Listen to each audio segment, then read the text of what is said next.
Bonjour. C'est toujours aussi calme du côté du Bitcoin. Il consolide toujours aux alentours des 19 000 dollars.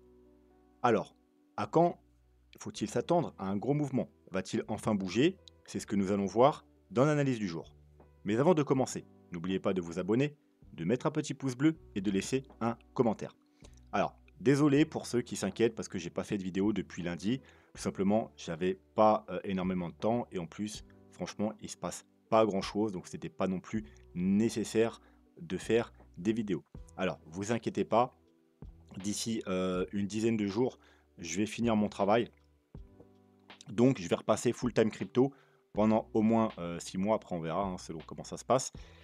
Et je reprendrai les vidéos quotidiennes. Ça veut dire il y aura minimum 5 vidéos par semaine, du lundi au vendredi. Et probablement également une vidéo le week-end. Alors, je ne sais pas encore ce sera quoi la vidéo du week-end. Peut-être je repasserai sur les Play to Earn. Ou alors, on en profitera pour étudier des altcoins. Donc, vidéo spéciale altcoin. Ou alors, tout simplement, des vidéos également de formation. J'aimerais bien reprendre un petit peu les vidéos de formation. Notamment terminer les tutos sur les vagues d'Elliott, etc. Voilà, donc je vous en dirai un peu plus dans une dizaine de jours. Quoi qu'il en soit, voilà, donc aujourd'hui, je n'avais même pas prévu de faire vidéo, c'est juste parce que il y en a qui s'inquiètent, je reçois des messages à droite à gauche, donc on va faire une petite vidéo rapide d'update, voir ce qui s'est passé depuis lundi. Hein, bon, pas grand-chose, vous devez bien être au courant. Mais on va voir quand même qu'est-ce qui se passe. Et vous savez toujours qu'il y a quand même 2-3 choses à dire. Et on va pas perdre de temps, on va se diriger vers la cryptomap. Alors on va pas voir la cryptomap du jour, tout simplement parce que c'est pas intéressant. Donc j'ai plutôt voulu revenir sur un petit point intéressant. Donc j'ai mis la cryptomap du mois. Et comme vous pouvez le voir, elle est assez mitigée. On a du, globalement, si on enlève les cryptos qu'on pump, on a du -5, -10 ou +5, +10. Donc assez mitigé, normal, le Bitcoin consolide. Les petites cryptos, elles savent plus trop aller, donc elles font à peu près comme le Bitcoin, hein, la plupart.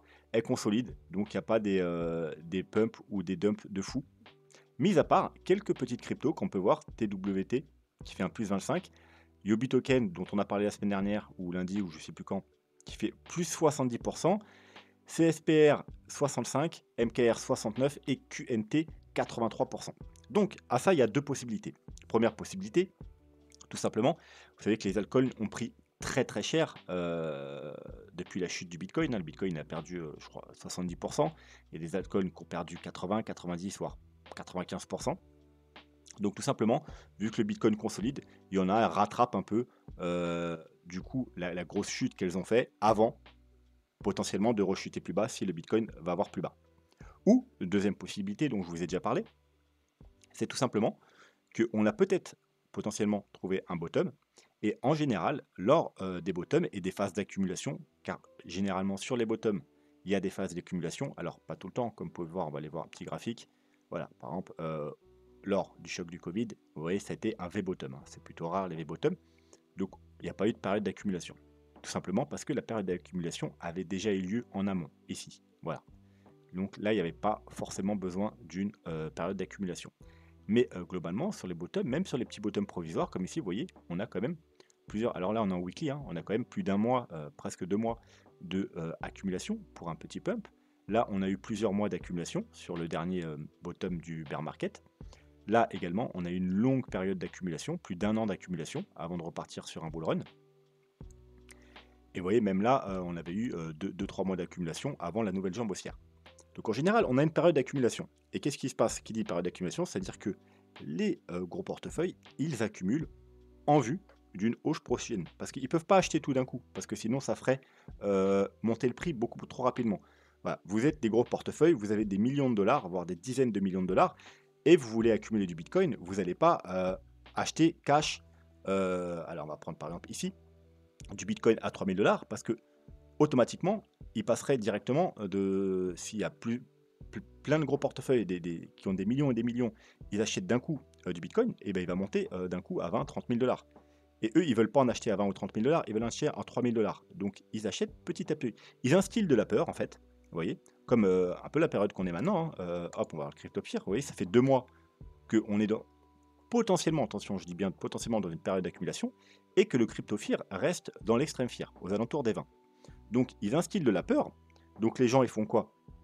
au lieu d'accumuler en général pendant cette période, tout simplement, ils revendent et les gros portefeuilles achètent petit à petit, par petites quantités, pendant plusieurs mois, voire, même un an, comme on a pu le voir, du bitcoin ou d'autres crypto-monnaies et ils gardent le prix bas pour justement, garder la peur chez les gens, pour pas que les gens, rachètent, pour pas que les gens rachètent le bottom et eux, ils accumulent petit à petit, voilà et ensuite, une fois qu'ils ont fini d'accumuler, ils font monter le prix et voilà et tous ceux qui ont pas acheté le bottom, ils vont FOMO plus tard et ça continuera à faire monter le prix petit à petit. Il y aura également, tous ceux qui ont shorté qui feront prendre leur stop et qui devront racheter également ou qui se feront liquider, donc qui passeront acheteurs également et bref, ça fait monter après le prix monte tout seul et ensuite il y a tous ceux qui vont FOMO et cetera et cetera. Donc si on est et en général dans ces périodes d'accumulation, et là je vous en ai déjà parlé, ce qu'on peut voir, c'est que il y a certains altcoins qui vont pump un petit peu chacun de leur côté. Tout simplement parce que, heu, les gens, s'ils ont peur d'acheter du bitcoin, ils auront encore plus peur d'acheter des altcoins. Parce qu'en général, quand on est sur un bottom, eh bien, comme je vous dis, ceux qui dirigent le marché, ils instillent la peur. Ils vous font croire qu'on va aller plus bas et à chaque fois, c'est le cas, hein. Donc on a des cibles bien plus basses, hein. Quand on était aux 3 000, 4 000 $, on parlait du 2 000 $, du 1 000 $, voire même du 500 $. Là, en ce moment, on parle du, 15 000 $, du 12 000 $, du, 10 000 $, voire même certains, ont des targets plus basses et du coup, les gens, ils vont surtout pas entrer, acheter des altcoins, tout simplement parce que, si le bitcoin devait rechuter sur ces niveaux de prix, les altcoins, ce serait catastrophique. Si le bitcoin, il repère, 20, 30, 40, 50, il y a des altcoins, ils vont perdre 50, 60, 70, 80. Donc les petits portefeuilles n'accumulent surtout pas, des altcoins et donc, en général, sur les bottoms, on peut voir des petits altcoins qui commencent leur nouveau cycle haussier avant le bitcoin. Parce que, les gros portefeuilles, ils en achètent en masse et du coup, forcément, les capitaux de ces petits, altcoins sont moins importants, donc ça les fait pump. Et ensuite, bien plus tard, on voit le bitcoin qui pump à son tour. Voilà. Et du coup, malheureusement, les petits portefeuilles, ils ne sont pas rentrés dans ces altcoins. Donc voilà, on est dans un de ces deux scénarios, lequel, malheureusement, on ne peut pas le savoir. Mais en tout cas, c'est intéressant à continuer à surveiller ça. Voilà, donc est-ce que c'est juste un petit retracement avant d'aller plus bas parce qu'ils ont pris cher? Ou est-ce que c'est le signe d'une accumulation des gros portefeuilles sur le Bitcoin et aussi sur les altcoins? Eh bien, on va continuer à étudier ça attentivement. Donc le crypto fear, hein, on ne va pas s'attarder dessus, comme on l'a vu, il est toujours aux alentours des 20, ça n'a pas bougé. Depuis 2 mois, on est entre les, grosso modo, les 20 et les 25. Donc on va directement passer au dollar. Alors le dollar, on s'était laissé la dernière fois sur un rejet de la zone qu'on avait mis, donc la zone de rechargement de short. C'est ce qu'on veut, bien entendu. Si on veut que les cryptos montent, il faut que le dollar trouve un top au bout d'un moment, hein, parce qu'il ne fait que monter depuis plus d'un an, bientôt un an et demi. Et pour trouver un top, il faut qu'il inverse sa tendance. Donc là, on est en tendance haussière, des hauts toujours plus hauts, des bas toujours plus hauts, et on veut inverser cette tendance. Donc avoir des hauts plus bas et des bas plus bas. Pour ça, on avait vu qu'il nous fallait une correction. Ensuite, qu'il trouve un support, pourquoi pas, on avait dit sur cette zone-là, donc c'est là où il a parfaitement rebondi. Ensuite, on avait dit qu'il fallait un rebond, un rejet potentiellement dans la zone de rechargement de short, donc c'est ce qui s'est passé, et ensuite, la suite, ce qu'on veut, c'est qu'ils viennent du coup recasser le plus bas, et instaurer du coup un plus bas. Donc on aurait un plus haut, plus bas, un plus bas, plus bas, hop, on inverse la tendance haussière. Par la suite, on veut également qu'il casse la petite trendline qui tient depuis le mois de février, et voilà, là, on serait quasiment assuré qu'on ait une grosse correction sur le dollar. Alors, ça ne veut pas dire qu'il va cracher et que c'est fini, il va reprendre une tendance baissière long terme, mais au moins, on aurait une correction moyen terme, ce qui serait déjà pas mal pour laisser respirer les cryptos, et on aurait peut-être droit, du coup, à un au moins gros rebond. Voilà. Et cette correction moyen terme sera peut-être le début d'une correction long terme, mais ça, on ne peut pas le savoir trop à l'avance. Quoi qu'il en soit, on avait eu le rejet de notre zone de rechargement de short, on a trouvé un petit support, on a rebondi, on s'est fait rejeter une nouvelle fois du bas de la zone de rechargement de short, puis on est revenu tester une nouvelle fois le haut de la zone de rechargement de short avec une petite mèche, et aujourd'hui, nouveau rejet. Donc bon, ça c'est plutôt bon signe pour le moment. Double rejet de la zone de rechargement de short. Peut-être une petite mèche là pour sortir les shorters. Et et hop, et là, pour l'instant on redescend à la baisse. Donc pour l'instant, bon signe, hein, maintenant comme vous le savez, tant qu'on n'a pas cassé ce niveau-là, il n'y a rien qui est confirmé. Voilà, on pourrait très bien repasser au-dessus, faire un nouveau plus haut et continuer la hausse. Donc c'est bon signe, mais encore une fois, toujours pas de confirmation. Il faut qu'on casse vraiment au minimum les 110. Le SP500, bon, bah, il fait à peu près l'inverse. On avait vu qu'il fallait tenir ce niveau de support important. Pourquoi? Alors, si vous voulez savoir pourquoi, il suffit d'aller voir la vidéo Bitcoin en danger, voilà, où j'explique un scénario catastrophe, ça veut dire à une grosse chute des marchés traditionnels, donc, notamment du SP500, ce qui entraînerait également, par la même occasion, une grosse chute, bien entendu, des cryptos et du Bitcoin. Voilà, donc pour pas que ce scénario s'enclenche, il faut à tout prix tenir ces supports et pas qu'on commence à avoir des clôtures weekly sous ce support. Donc, vous voyez, rebond, on va se passer en daily, regardez ce qui s'est passé, c'est magnifique. Donc, on était en dessous, on est repassé au-dessus, on est venu faire parfaitement un pullback sur ma ligne de support et aujourd'hui, un gros rebond. Alors, contrairement au dollar, vous voyez, ce rebond est bon signe sur le support, ça peut être validé ce niveau en tant que support, mais voilà, c'est juste un rebond journalier, hein, on est en daily ce coup-ci, donc maintenant il faut que ça tienne, il faut que ça instille des nouveaux plus hauts, on pourrait aussi placer une sorte de petite trendline comme ça, hop, pas très joli, mais voilà, voilà, il faut casser la trendline et il faut casser des résistances. Mais voilà, déjà, c'est bon signe d'avoir un rebond sur ce niveau. Bien entendu, comme vous savez, c'est un graphique qui se regarde en weekly. Voilà, donc là, on est quel jour? Vendredi. Voilà, si on clôture la semaine sur ce niveau, voilà, on évite pour l'instant, je dis bien, la catastrophe. Après, voilà, si on repasse dessous la semaine d'après, malheureusement, ce sera plutôt mauvais signe. Mais tant qu'on tient ce niveau-là, en weekly, qu'on évite d'avoir plusieurs clôtures weekly sous ce niveau, eh bien on évite le scénario catastrophe. Donc pour l'instant, tout va bien. Le Bitcoin, donc rappelez-vous, on va dézoomer, hop. Donc on avait un grand canal haussier qui était cassé, d'ailleurs on a toujours une target, hein, je vous rappelle, pour le canal, qui se trouve aux 13 000 $. Alors on n'est pas obligé d'aller rejoindre la target d'un canal, hein. C'est pas parce qu'on a une target qu'on est obligé d'aller la rejoindre, mais c'est une target théorique de la cassure de ces ranges. Donc on a un range aussi également qui dure depuis maintenant, alors c'était le mois de juin, donc 4 mois. 4 mois, donc grosso modo un range entre les 25 000 $, même si on a été testé quasiment 2 fois les 25 000 $, et le bas du range c'est environ les 18 500 $, avec des petites mèches en dessous, mais globalement en clôture on tient les 18 500 $. On a une trendline baissière qui date depuis le mois de juin. À plus court terme, on a une résistance, on va l'appeler la résistance daily. Rappelez-vous, on a essayé de la casser ici, on y a réussi d'ailleurs, mais on a été bloqué par la résistance supérieure. On va appeler plutôt la résistance weekly. Et également, on avait vu qu'il y avait un paquet de résistances ici au niveau des indicateurs, notamment au niveau des moyennes mobiles.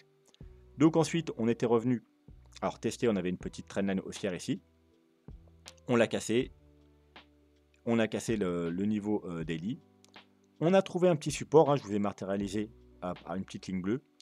On a essayé de recasser à la hausse le support daily. Une mèche, on a été rejeté. On est revenu tester le support bleu.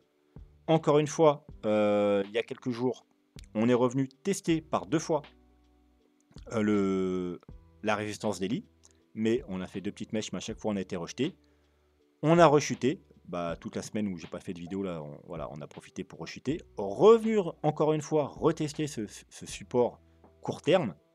Et aujourd'hui, on a fait une petite mèche en dessous, mais on n'a pas clôturé et on a encore rebondi sur ce support. Donc support qui tient depuis maintenant une petite 10 jours, quelque chose comme ça, 10-12 jours. Voilà. Donc en gros, la situation, on est dans un range, donc le gros range bleu, dans un plus petit range que je vous avais matérialisé la dernière fois, qu'on pourrait mettre ici, vous voyez. Et encore dans un plus petit range à court terme qu'on pourrait matérialiser comme ceci. Ouais, donc on fait des ranges, dans des ranges de plus en plus petits. C'est un peu normal parce que si vous regardez bien la situation, on a un support ici, donc une ligne horizontale, et une trendline. Ça nous donne quoi? Un triangle. Donc du coup, peut-être je vais prendre un autre graphique. On va se mettre en daily. Voilà, ce sera peut-être un peu plus propre. Voilà, grosso modo, vous voyez la ligne blanche. Et on va le mettre en blanc comme ça. Voilà, on a une sorte de triangle. Et encore, normalement, on peut la prolonger, je pense, comme ça. Voilà. On a un triangle. Alors déjà, c'est un triangle descendant. En général, c'est pas bon signe. Parce que vous savez que les triangles descendants ont plus de chances de casser à la baisse. En gros, on martèle un support. On fait des rebonds de plus en plus petits. Et en général, ce genre de figure, ça a tendance à casser vers le bas. Quoi qu'il en soit, tant qu'on tient le support, c'est bon. Si on casse vers le bas, eh bien, et qu'on s'installe en dessous, bien entendu, hein, on peut faire une petite excursion rapide, notamment, comme vous le savez, pour aller chercher la grosse zone de liquidité qui traîne ici, tous les stops des acheteurs qui traînent ici. Hein. On pourrait aller vider cette zone de liquidité pour justement repartir à la hausse. Mais si on s'installe en dessous de ce niveau, malheureusement, ce sera plutôt mauvais signe et la figure du triangle va s'enclencher. On pourrait se mettre des targets. Alors, je pense pas qu'on faudrait prendre le haut ici, mais il faudrait prendre au moins, voilà, par exemple ce niveau-là, pour avoir une target du triangle, le reporter à la cassure. Alors je le fais à la va-vite, hein, mais c'est juste pour avoir une estimation. Et voilà. Alors ah, oui, pas fait exprès, hein, je l'ai fait en direct. Ça nous ramène pile poil sur les 14 000 $. Alors comme vous le savez, niveau extrêmement important, c'est le haut de notre grosse zone de support qu'on a ici. Alors 14 000 $, pourquoi en mensuel? Hop, c'est tout simplement la clôture, les doubles clôtures du dernier bull run de 2017, fin 2017. Donc c'est la clôture mensuelle. Hein, donc les mèches, on les a faites jusqu'à quasiment 20 000 $. Mais la clôture, c'était 14 000. Et on est revenu tester parfaitement ici, sur la mèche ici. Euh, donc niveau extrêmement important. Donc c'est pour ça qu'il y avait le début de notre grosse zone de support ici.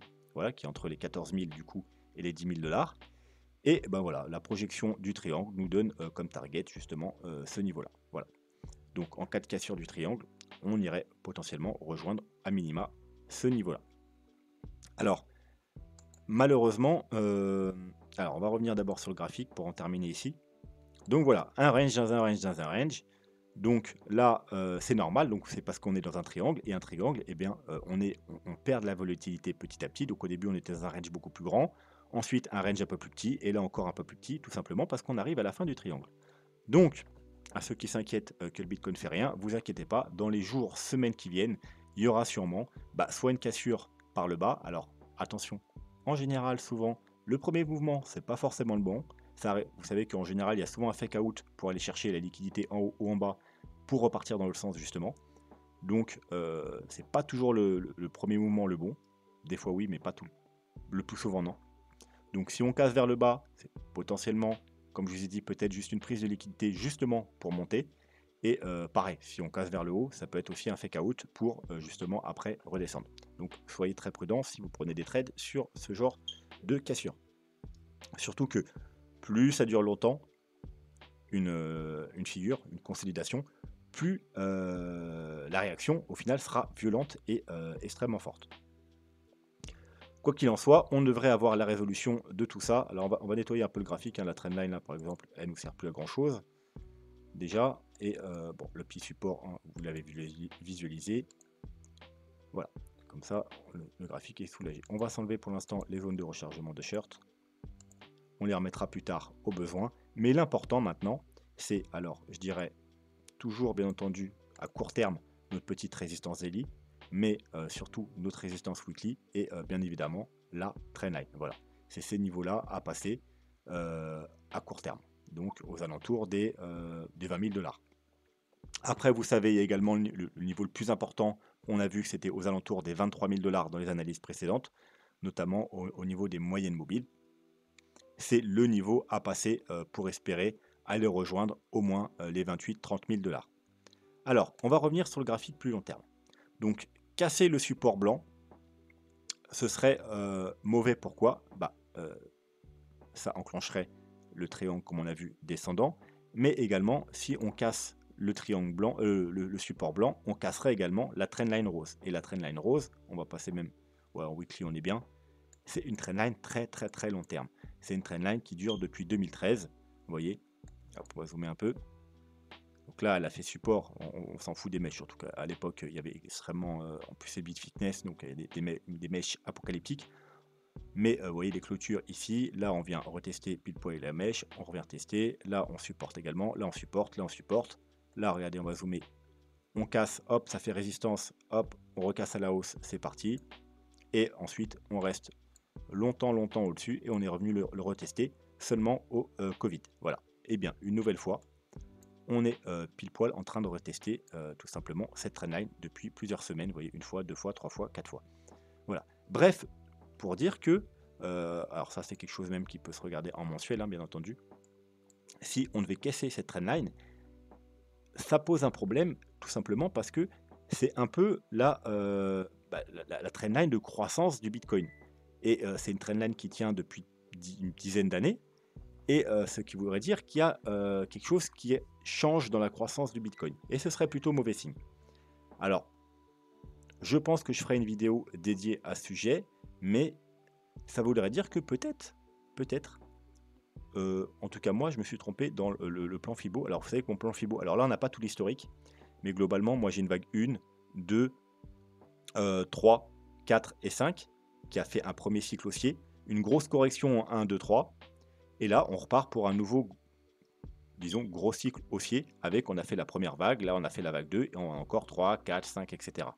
Mais, peut-être que je me suis trompé, qu'on a fait une vague 1, 2, 3, 4, et là, on a fait la vague 5, donc, notamment, une vague 5 courte, du coup, c'est pour ça qu'on a eu un bull run quand même assez court, et que là, on est en train, du coup, d'avoir une correction, et bien du coup, de tout ce mouvement. Parce que si on a fait 1, 2, 3, 4, 5, ça fait une grande vague 1, et là, on est dans une grande vague 2, ça voudrait dire qu'il faut qu'on retrace 10-12 ans de hausse. Et donc, on aurait droit peut-être à une correction, à un bear market beaucoup plus long que les précédents. Alors, ce scénario-là, je y consacrerai une vidéo, c'est pas le sujet de jour, mais la cassure de cette trendline, alors, je vous rappelle que c'est une trendline très long terme, hein, donc quand on parle de cassure, c'est cassure mensuelle. Voilà, donc il faudrait clôturer, plus validation en dessous de ces niveaux. Voilà. Si on passe quelques jours ou même quelques semaines en dessous de la trendline et qu'on la réintègre, tout va bien. Au contraire, si on la réintègre, ce sera extrêmement bullish. Mais si on devait s'installer en dessous de cette trendline, ça pourrait être compliqué. Surtout que, et là on va se mettre les moyennes mobiles, on a déjà des signaux qu'il y a peut-être quelque chose de différent. Donc on va s'enlever les moyennes mobiles qui ne servent pas. On va s'enlever le graphique. Voilà. Vous savez que voilà, là, si on devait la prolonger, d'ailleurs, je vais peut-être mettre un autre graphique du coup, avec plus d'historique. Voilà, c'est un peu mieux. Donc, vous voyez que ça, c'est la moyenne mobile 200 en weekly, et que même si vous la prolongez là, vous voyez que elle a tenu depuis le début, elle a déterminé les précédents bear market. Et on n'a jamais clôturé en dessous, on ne s'est jamais installé en dessous, malheureusement, vous voyez, bah là, c'est ce qu'on est en train de faire. On est installé en dessous depuis plusieurs mois. Voilà, on l'a cassé, pullback, et voilà, on repart à la baisse. Donc, ancien support devient nouvelle résistance. Vous voyez, déjà, la trendline n'est pas cassée, mais ça, en quelque sorte, c'est un peu un équivalent, mais au niveau moyenne mobile, et on l'a déjà cassé. Voilà, donc, on était au-dessus depuis tout le temps, maintenant on est en dessous. Donc c'est pour ça que je vous dis qu'il y a peut-être quelque chose, et ce quelque chose, ce sera peut-être confirmé si on a une cassure de la fameuse trendline. Voilà. Quoi qu'il en soit, on peut voir que la moyenne mobile est également aux alentours des 23 000 $. C'est pour ça que, entre autres, je vous dis que le niveau de 23 000 $ est extrêmement important. Alors il n'y a pas que ça, on l'a vu dans les analyses précédentes. Si vous voulez, vous avez le temps, allez voir les dernières vidéos, vous inquiétez pas. Elles sont toujours aussi pertinentes. Mes vidéos sont plutôt long terme, hein, surtout celle du lundi, donc là par exemple celle-là. Et du coup, vous pouvez les voir plusieurs jours ou plusieurs semaines après, il n'y a pas de problème, c'est toujours autant pertinent. À part les 5 minutes où je parle, où je passe à passer du court terme, mais tout le reste de la vidéo en général, eh bien, elle sera toujours utile. Donc voilà, donc niveau à passer les 23 000 $ pour en gros éviter, on va dire, une catastrophe. Parce que pour l'instant, on est tout simplement en dessous d'une énorme résistance. Voilà. Donc la moyenne mobile 200, c'est une des plus importantes. Donc si on arrivait à repasser au-dessus, eh bien ce serait extrêmement bullish. Il n'y a pas que ça. On verra plus tard que 23 000 $, 24 000 $, c'est un niveau extrêmement important. On l'a déjà vu, on le reverra, mais aujourd'hui, ce n'est pas non plus le sujet du jour. Voilà. Donc, je pense qu'on va s'arrêter là pour aujourd'hui. Donc, je vous dirai à lundi. Lundi, on fera une vidéo, bien entendu, beaucoup plus complète. On ira voir les indicateurs, voir s'il y a du mouvement. S'il y a du mouvement ce week-end, il ne faut pas trop vous inquiéter. En général, les mouvements du week-end, ils sont rattrapés assez rapidement la semaine. Quoique des fois, ça en profite et le mouvement installé le week-end continue. Mais en général, c'est souvent des faux mouvements le week-end et qui sont corrigés dès le début de semaine. C'est pour ça qu'en général, quand vous êtes débutant, il vaut mieux éviter de trader le week-end parce qu'il peut se passer tout et n'importe quoi. Bref, lundi, on fera comme d'habitude l'analyse weekly. On ira voir un peu tous les indicateurs, notamment ceux qu'on n'a pas pris le temps de voir lundi passé. Et je pense aussi que très bientôt, je vous ferai également une vidéo sur le scénario, comme je vous ai dit, potentiel, que on pourrait, si on a, voilà, en plus là c'est un peu mieux vu. Donc voilà, pour moi, vous voyez que mon scénario, c'est une vague 1, 2, 3, 4, 5. Vous voyez, ça c'est clair sur ce graphique. Mais peut-être que tout ça, c'est une vague 1, une vague 2, une vague 3, une vague 4, une vague 5, et je me suis trompé. Alors, c'est pas ce que je privilégie, et que là, on va devoir avoir un bear market beaucoup plus long. Cette moyenne mobile nous donne un signal. Si on casse la trendline, nous donnera un deuxième signal. On fera une vidéo consacrée, on ira voir d'autres choses, d'autres indicateurs long terme pour voir si vraiment on pourrait avoir droit à un bear market beaucoup plus long et beaucoup plus profond du coup que les précédents. Et dites-moi d'ailleurs si ça vous intéresse en commentaire. Si vous intéresse, je ferai une vidéo dédiée à ce sujet. Voilà, sur ce, moi je vous souhaite un très bon week-end et on se retrouve lundi. Lundi, donc analyse weekly. On ira également, je pense, faire un petit tour du côté d'Ethereum parce que si je vous le fais pas régulièrement, je sais qu'il y en a, ils me harcèlent de messages. Donc lundi, on ira également voir Ethereum et on nous verra également probablement soit le total crypto ou soit le shit perpétuel. Vous savez que j'aime bien cet indice. Et voilà, on fera tout ça lundi. Il y aura sûrement une bonne grosse vidéo de 45 minutes. Et en attendant, moi, je vous souhaite un bon week-end et je vous dis à lundi. Tchuss!